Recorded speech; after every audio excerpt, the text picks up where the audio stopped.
నమస్తే ఎస్ఆర్ మీడియాకి స్వాగతం.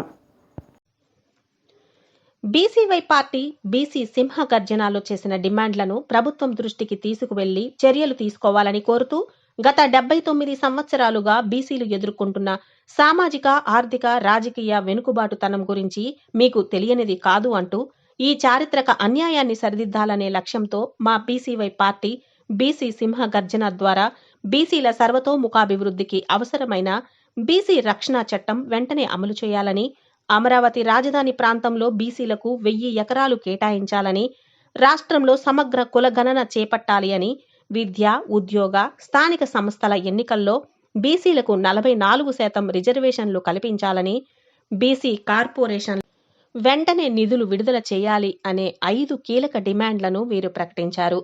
ఒకవేళ నిర్దేశిత గడువులోగా ప్రభుత్వం మా డిమాండ్లపై సానుకూలంగా స్పందించని పక్షంలో మాకు వేరే మార్గం లేక మా పార్టీ అధినేత శ్రీ బోడే రామచంద్ర యాదవ్ గారు ఏప్రిల్ 11వ తేదీ నుండి శాంతియుత పద్ధతిలో ఆమరణ నిరాహార దీక్ష చేపట్టాలని నిర్ణయించుకున్నారు అని తెలిపారు. ఈరోజు ప్రజా సమస్యల పరిష్కార వేదిక కార్యక్రమంలో భాగంగా కలెక్టర్ కార్యాలయంలో వినతి పత్రాన్ని అందించారు. అందరికీ నమస్కారం. నా పేరు ఇస్రప్ శేఖర్. నేను భారత చైతన్య యువజన పార్టీ ఆంధ్రప్రదేశ్ ఏపీ పిఎస్సి మెంబర్గా ఈరోజు మా జిల్లా అధ్యక్షులు మలిచెర్ల కృష్ణమూర్తి నాయుడు గారు, మా బీసీవై పార్టీ అభిమానులు, కార్యకర్తలు, బీసీ అభిమానులు బీసీలకు జరుగుతున్న అన్యాయాలపై ఈ ప్రభుత్వానికి ప్రశ్నించాలని చెప్పి ఇదే విధంగా మన జిల్లా కలెక్టర్ వారి ద్వారా రాష్ట్ర ముఖ్యమంత్రి గారికి తెలియజేయాలని ఈరోజు వినతిపత్రం ఇవ్వడానికి రావడం జరిగింది. ఈ సందర్భంగా మన రాజ్యాంగ నిర్మాత డాక్టర్ బిఆర్ అంబేద్కర్ గారిని ముందుగా ఆయనకి ఒక వినతిపత్రం అందజేసి ఆయన రాసిన రాజ్యాంగం ఈరోజు ఆంధ్రప్రదేశ్లో నడవట్లేదని తెలియజేస్తూ బీసీలకు అది చేస్తాం ఇది చేస్తామని చెప్పి బీసీలకు రక్షణ చట్టం కల్పిస్తామని చెప్పి ఎలక్షన్లో గెలిచి ఈరోజు రాజ్యాధికారం సాధించి ప్రభుత్వాన్ని స్థాపించి బీసీలే మాకు వెన్నుముక అని చెప్పి ఈరోజు బీసీల వెన్నుముకనే జరగొట్టే పరిస్థితిలో ఈ కూటమి ప్రభుత్వం ఉంది. బీసీలకు రక్షణ చట్టం ఎక్కడా అని చెప్పి అడుగుతున్నాం. మా జాతీయ అధ్యక్షులు గౌరవ శ్రీ బోడే రామచంద్ర యాదవ్ గారు మొన్న విజయవాడ రాజధానిలో లక్షలాది మందితో బీసీ సింహ గర్జన అని చెప్పి ఒక కార్యక్రమాన్ని పెట్టి నాగార్జున యూనివర్సిటీలో భారీ బహిరంగ సభ పెట్టి ప్రభుత్వానికి 5 డిమాండ్లు ఇవ్వడం జరిగింది.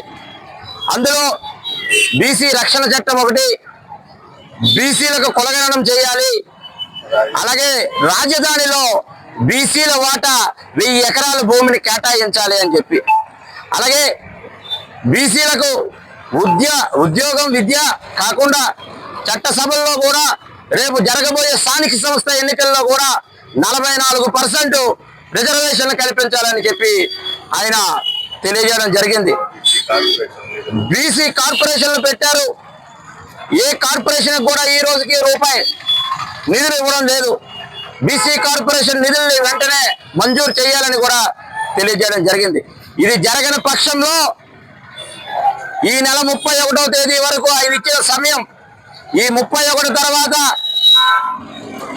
వచ్చే నెల 11వ తేదీన రామచంద్ర యాదవ్ గారు ఆమరణ నిరాహార దీక్ష కూర్చుంటానని చెప్పినప్పటికీ కూడా ఈ రాష్ట్రంలో బడుగు బలిహీన వర్గాలకు ఇంతవరకు ప్రశ్నించే నాయకుడు పుట్టలేదు. పుట్టి ఒక బలమైన పార్టీ పెట్టి వాళ్ళ తరఫున ప్రశ్నిస్తుంటే ఆయన మాటను కూడా పట్టించుకోని పరిస్థితి. ఆయన ఆమరణ నిరాహార దీక్ష కూర్చుంటే నేను ఈ రోజు ఈ కూటమి ప్రభుత్వానికి తెలియజేస్తున్నాను, మరో కురుక్షేత్రం జరుగుతుంది ఈ ఆంధ్రప్రదేశ్ లో.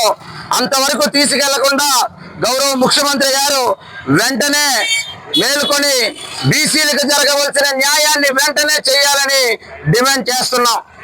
జరగని పక్షాన వచ్చే నెల 11వ తేదీన ఈ రాష్ట్ర నలుమూలల నుంచి బీసీ బహుజన వర్గాలు రామచంద్ర యాదవ్ గారికి అండగా వెళ్తారు. ఆయన ఆమరణ నిరాహార దీక్షలో కూర్చుంటే రాష్ట్రంలో పరిణామాలు మారుతాయి. దయచేసి మీరు వెంటనే మేల్కొండని హెచ్చరిస్తూ సెలవు తీసుకుంటున్నాను.